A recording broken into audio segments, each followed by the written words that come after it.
बम बम बोले दोस्तों। मेरा हर बॉयफ्रेंड मेरा इस्तेमाल करके क्यों चले जाते थे। मैं उनसे जिन जीवन भर का साथ चाहती थी, पर जैसे उन्हें बस मेरे शरीर से ही प्यार था। मैंने अपना सब कुछ खत्म कर दिया था एक अच्छे इंसान के लिए, पर सबने ही मुझे क्यों धोखा दिया। अब मैं ये जिंदगी खत्म करने जा रही थी। मेरा नाम लक्ष्मी है। इस नाम की कुछ भी अच्छी आदतें मेरे अंदर नहीं थी, इसलिए मैंने अपना नाम स्कूल में लच्छो रखा था। मैं जब 15 साल की थी, रोज रात को सोते समय मुझे बहुत गंदे गंदे सपने आते थे। सपने भी कुछ ऐसे, जैसे कि आदमियों के छूने से कैसा लगता है, वे कहाँ से औरतों को छूना ज़्यादा पसंद करते हैं। कुछ ऐसे ऐसे सपने जिन्हें देखकर मैं खुद कंफ्यूज थी कि यह केवल मेरे साथ ही होता है या और लड़कियों के साथ भी होता है। यह बात मैं किसी से पूछ भी नहीं सकती थी। मेरे पापा रोज मम्मी को रात में आवाज़ लगाते थे, और मम्मी भी हमारे पास से उठकर पापा के पास जाकर अजीब सी ही नशीली आवाज़ें निकालती थी। वह रोज रात को ऐसा ही करते थे। वह सोचते कि उनके बच्चे सो गए हैं, पर मेरे ये अजीबोगरीब सपने रात में मुझे बेचैन करते थे। तो मैं उठ खड़ी हो जाती और रोज उन दोनों की आवाज़ सुनकर मेरे मन में उन्हें देखने की और जिज्ञासा हो जाती थी। एक बार तो मैंने मम्मी पापा को यह करते हुए देख भी लिया था, जो वे रोज रात को करते हैं। उन्हें देखकर मेरे मन में भी यह करना चाहा, पर किससे। इसलिए मैं ऐसे एक लड़की की तलाश में थी जो मुझे आराम से वह सब कुछ दे सके। जिस स्कूल में मैं पढ़ती थी, वे मेरी माँ वहाँ मेरी माँ एक टीचर थी। उन हम दोनों साथ ही में आया जाया करते थे। हमारे स्कूल में एक नए लड़के ने एडमिशन लिया था। वह हमारी क्लास में बिल्कुल नया था। मैंने सुना था कि उसे किसी स्कूल से निकाला गया था, पर वह तो काफ़ी अच्छा दिखता था। उसका नाम मनीष था। एक बार हमारे एग्ज़ाम चल रहे थे, तो मेरी माँ, जो हमारे स्कूल की टीचर थी, उन्होंने मनीष के पास से फ़ोन पकड़ा था। मुझे बहुत बुरा लगा, क्योंकि मैं मनीष को शायद पसंद करने लगी थी। महज 15 साल की उम्र में मैंने प्यार कर लिया था। थोड़ी देर बाद मैं जैसे ही बाथरूम के लिए गई, तो मैंने माँ के बैग में से वह फ़ोन निकाल लिया।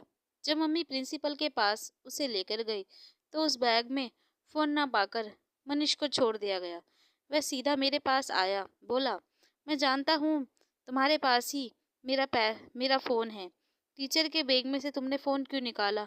मैंने उसका फ़ोन उसे दिया, और उसी वक्त से हमारी दोस्ती चालू हो गई। मैंने उसे कह दिया कि मैं उसे पसंद करती हूँ।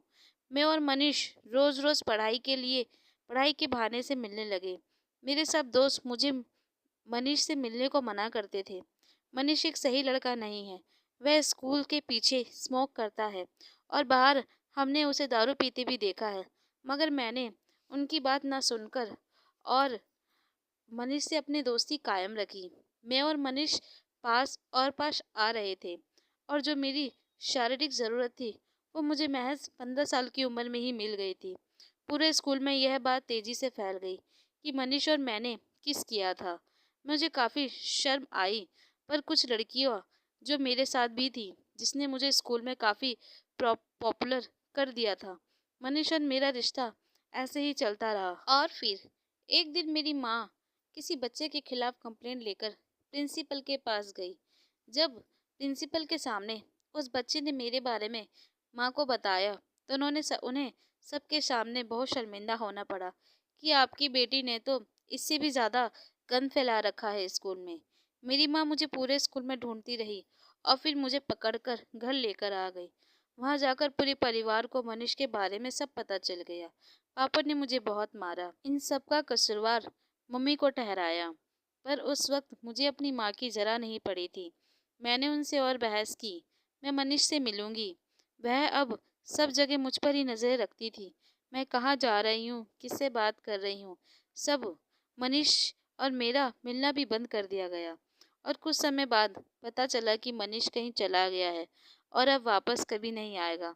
मैं पूरी तरह से टूट चुकी थी, क्योंकि मुझे मनीष की ज़रूरत थी।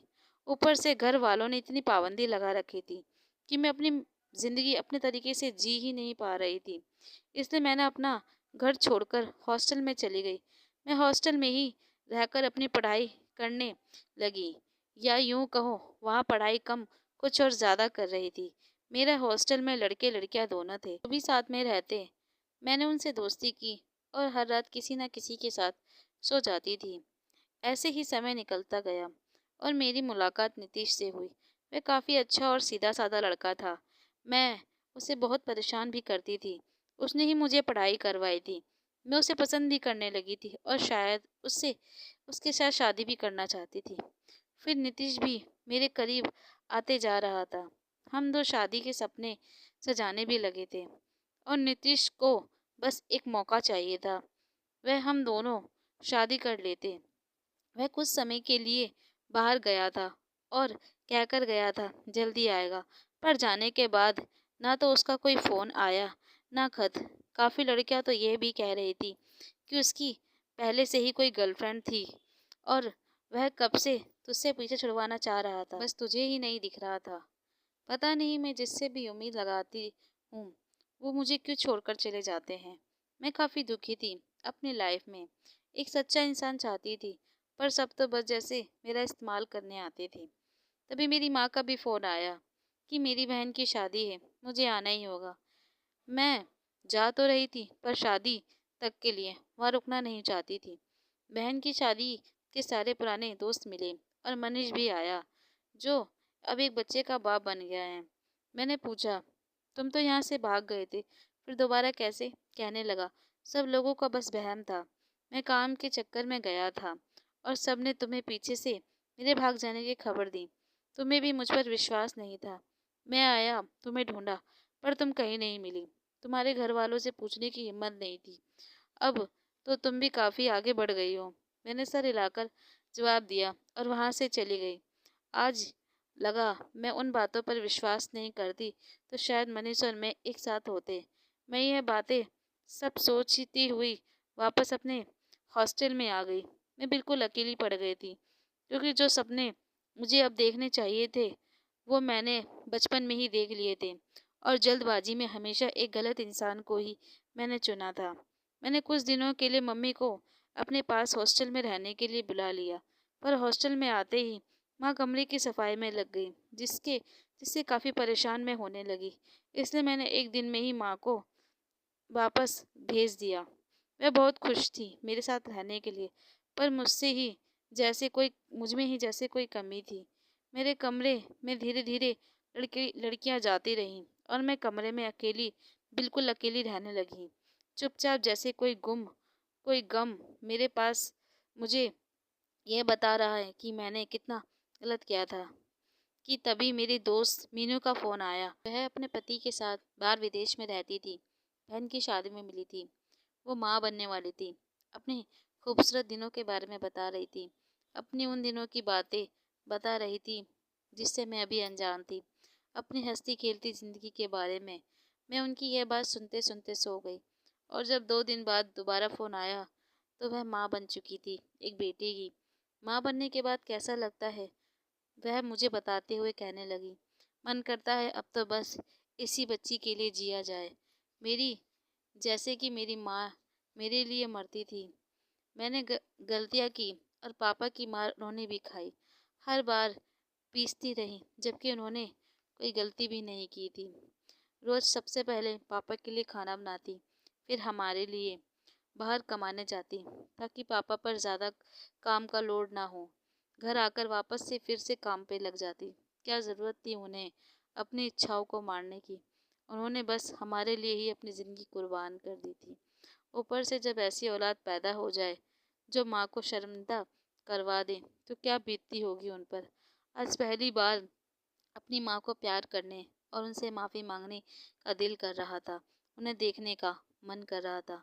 मैंने अपनी माँ को फ़ोन मिलाया और उनसे माफ़ी मांगी। जो कुछ भी मैंने किया था एक एक पल की सारी कहानी उन्हें बता दी और जो अब तक हुआ है वो अब दोबारा नहीं होगा। मानो जैसे मेरी ज़िंदगी को एक नई उड़ान मिली हो। मैंने उसी पल से सब कुछ छोड़ दिया और अपनी माँ के पास दोबारा चली गई। वहीं रहकर मैंने एक अच्छी सी नौकरी ढूंढी और अपनी माँ को शांति से 2 वक्त की रोटी दी। अपना पूरा घर मैंने ही संभाल लिया था। काश ये समझदारी मुझ में पहले ही आ जाती। काश मेरे साथ जो कुछ भी हुआ उन सपनों में मैं माँ को कह पाती तो आज ये सब कुछ नहीं होता। खैर, मैं अब अपनी माँ बाप को हर खुशी देना चाहती हूँ जो उनसे मुझे मिल उन, उन मुझसे उन्हें मिलनी चाहिए थी। अगर आप मेरे चैनल पर नए हैं तो प्लीज़ मेरे चैनल को सब्सक्राइब कर लीजिएगा।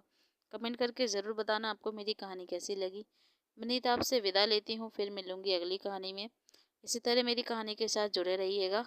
धन्यवाद।